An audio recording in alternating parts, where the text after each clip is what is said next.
In episode 1 of our Lake Michigan Circle Tour, we made it from Chicago to Sheboygan, Wisconsin. In episode 2, we continued north to the very tip of Door County. Episode 3 begins by traveling to Washington Island and exploring the history of this unique place.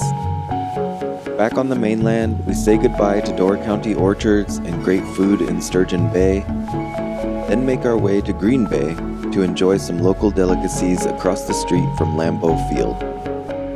Before leaving this area, we stop into the Oneida Nation Museum and get a sense of the different groups of people that have called these lands home since time immemorial, and a bit more recently.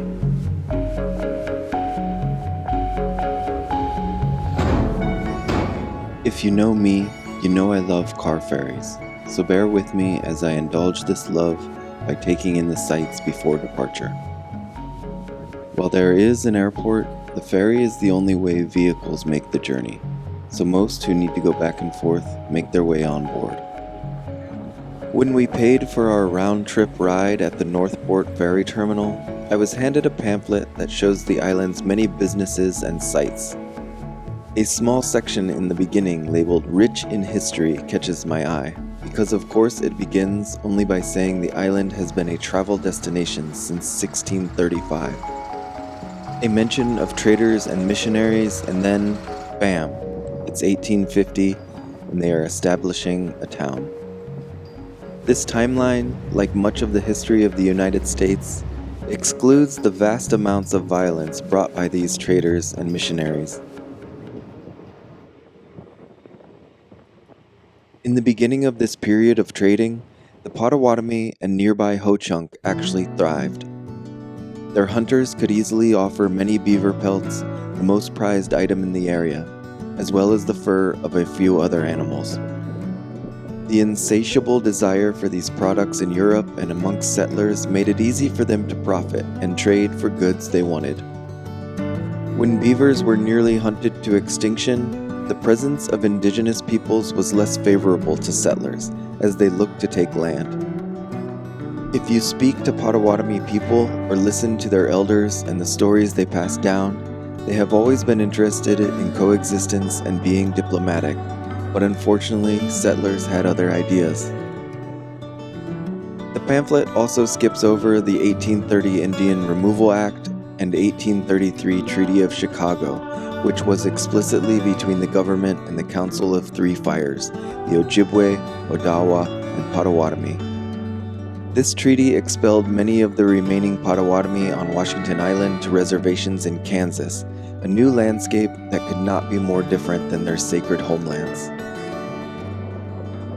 Potawatomi and other Anishinaabe origin stories mostly begin with a great flood that cleansed the earth, and the first humans living on the back of a turtle.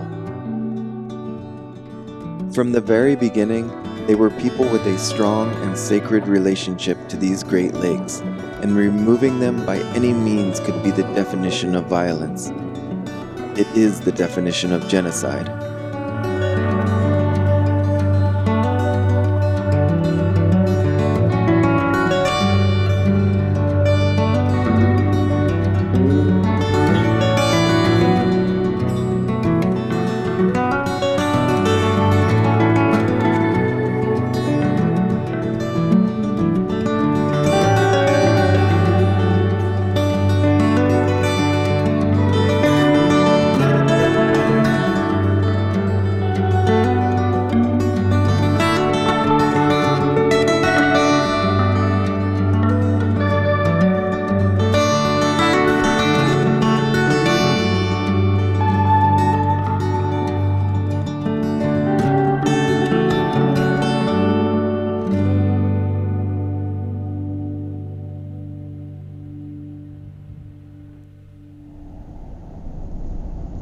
Please don't get me wrong.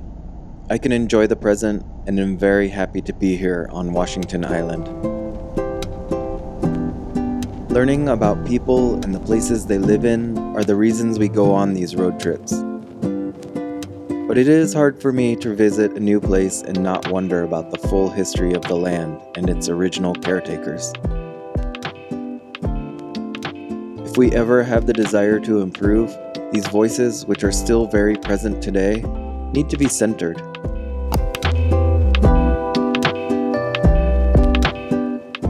After we stop into the post office, we notice the strict square grids of Washington Island's roads. This is a giveaway to its agricultural history.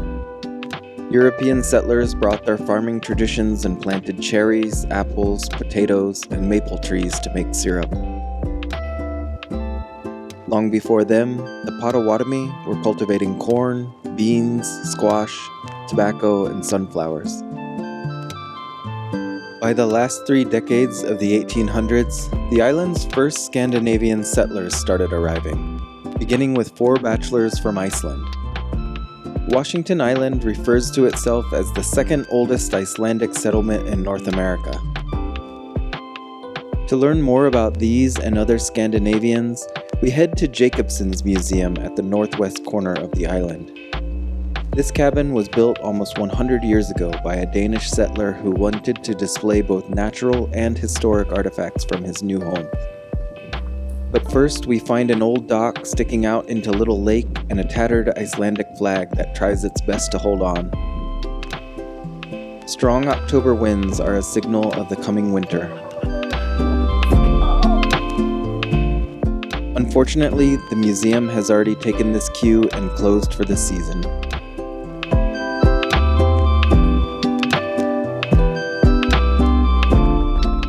We hop back in the car and head east, rejoin the island's grid, and pass by the airport, find our way eventually to the mountain tower.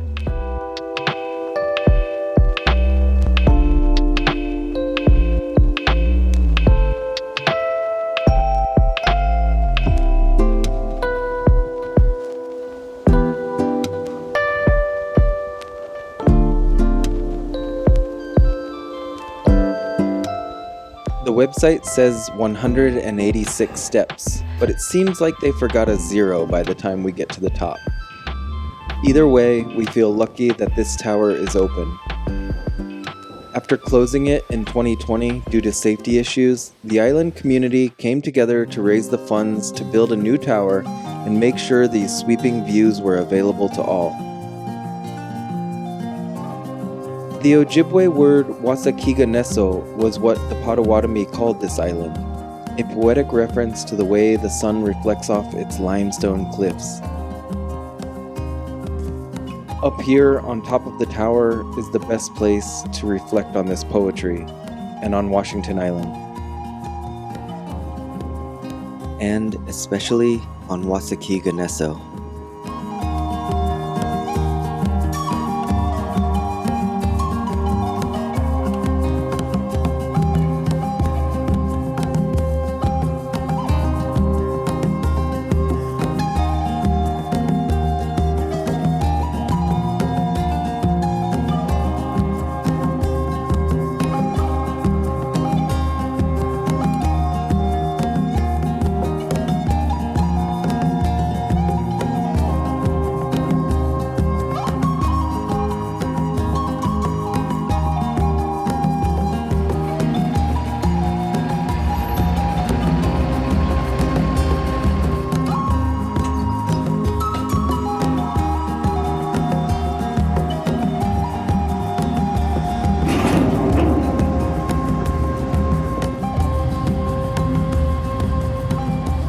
After enjoying a bit more of off-season on the island, driving its gridded streets surrounded by autumn colors, we eventually make our way back to the ferry for the return trip. The waters that the Washington Island ferry crosses were first given the name Porte des Morts by French settlers, and this was soon translated to Death's Door in English. This is the door which became the namesake of Door County and Upper Peninsula, which we are headed back to now.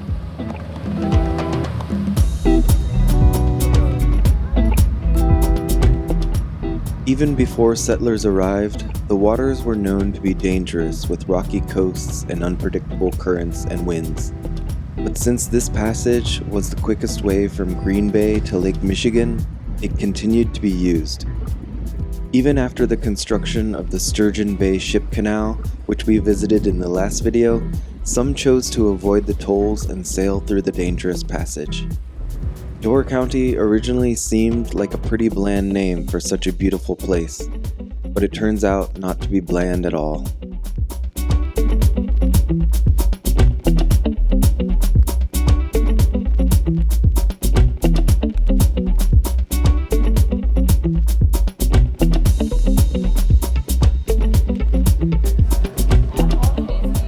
We make a quick stop at Sequist to sample and buy some apples and a few cherry products, which quickly disappear before we are too far down the road.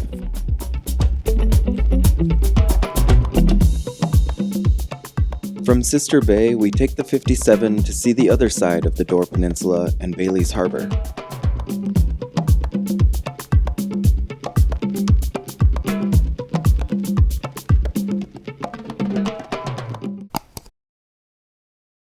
This highway eventually returns to Sturgeon Bay, and as the sun sets, we enter town and cross the historic Sturgeon Bay Bridge.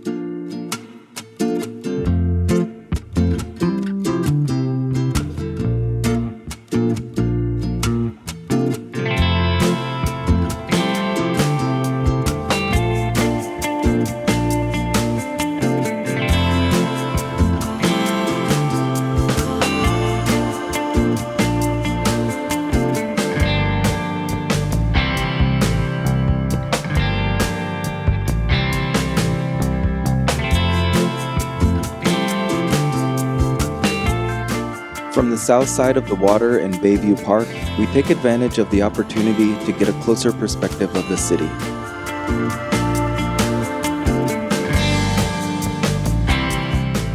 With just under 10,000 people, Sturgeon Bay is still the most populous city on the Door Peninsula. The name was a direct translation from the Menominee word on your screen now, which means Bay of the Sturgeon. Like Washington Island and the Potawatomi, this area was forcibly ceded by the Menominee peoples after the Indian Removal Act of 1830. The Treaty of Washington made the loss of 2.5 million acres of land official in 1831, all of which was opened up and sold to white European settlers.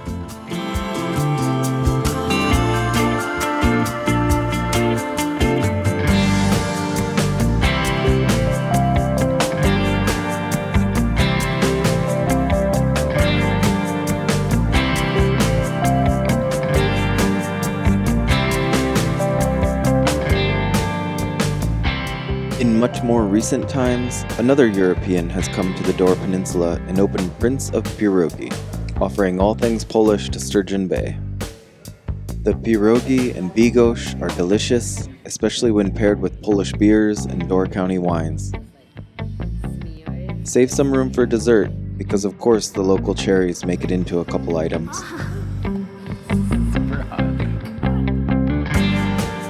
The next morning, we leave the area the same way we came in during the last video, crossing the Bayview Bridge on Wisconsin 42. We are heading south again, but the rains of the last couple days seem to have nudged the fall colors just a little bit more. We have very high hopes at this point for what Michigan's Upper Peninsula is going to look like once we leave Wisconsin tomorrow. Before long, we have transferred to the 57 and are in Brussels. Not too far away from here to the south is the town of Luxembourg. A couple more examples of the Benelux region's influence on this part of Wisconsin that we talked about in episode 1. After a slight detour off the Circle Tour, we rejoin it after New Franken and head straight into Green Bay, Wisconsin's third largest city.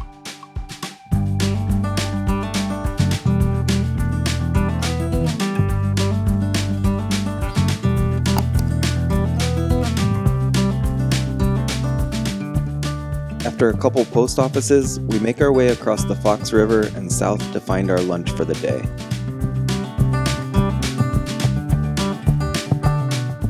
The first part of this is a bowl of takeout booyah from the Booyah Shed.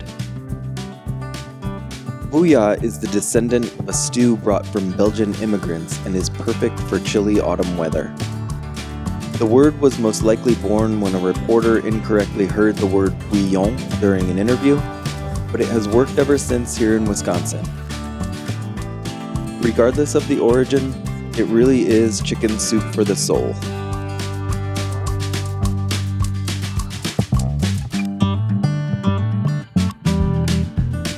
The second part of our lunch is at Kroll's West, which is located right next to iconic Lambeau Field. Noticing no one in this part of Wisconsin is seen in anything but Green Bay Packers merch, the team means a ton to the people here.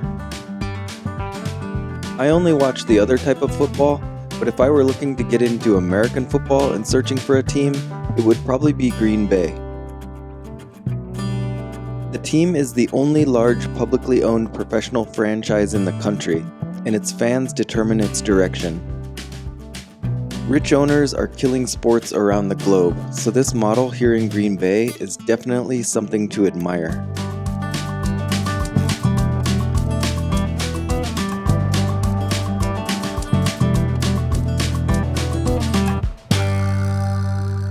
Another thing to admire in Green Bay is the Butter Burger, which we are going to try here at Kroll's across from the stadium. Charcoal grilled and topped with butter and the ingredients of your choice, this Wisconsin favorite quickly touched our hearts. And not just from a cholesterol standpoint.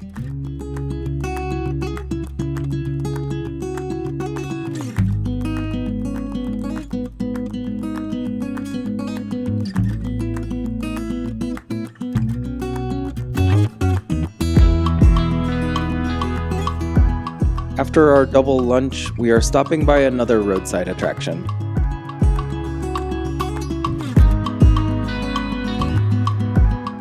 Behold, the world's largest hex nut, located in front of Packer Fastener.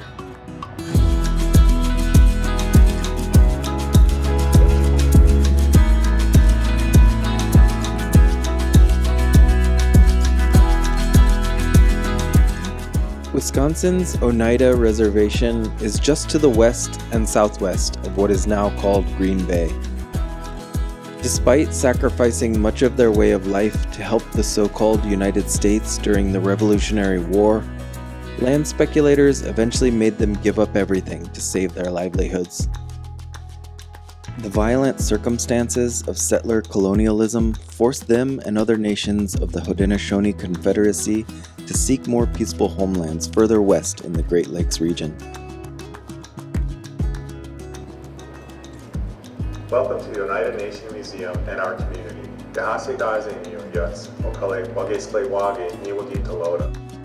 Originally, Oneida peoples lived in what is now New York State, closer to Lake Ontario. Oneida Nation and the rest of the Haudenosaunee are like Anishinaabe from this area, in that their origin stories include a turtle carrying the world on its back after a great flood. The term Turtle Island, which many indigenous nations around North America now use instead of the nations as they are called today, derives from these origin stories.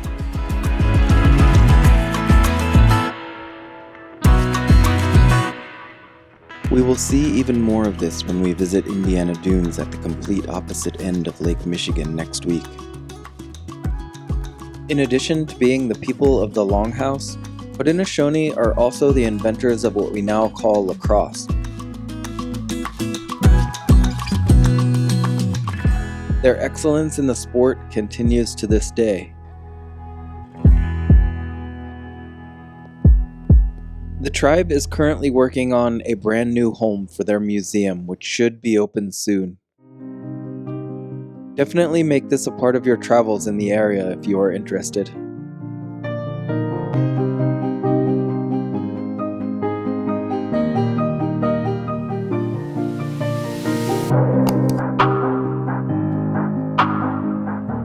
Gloriously, as we make our way through Oneida Nation, we notice that the roundabouts all have a giant turtle shell in the center. Turtle Island is everywhere and always has been.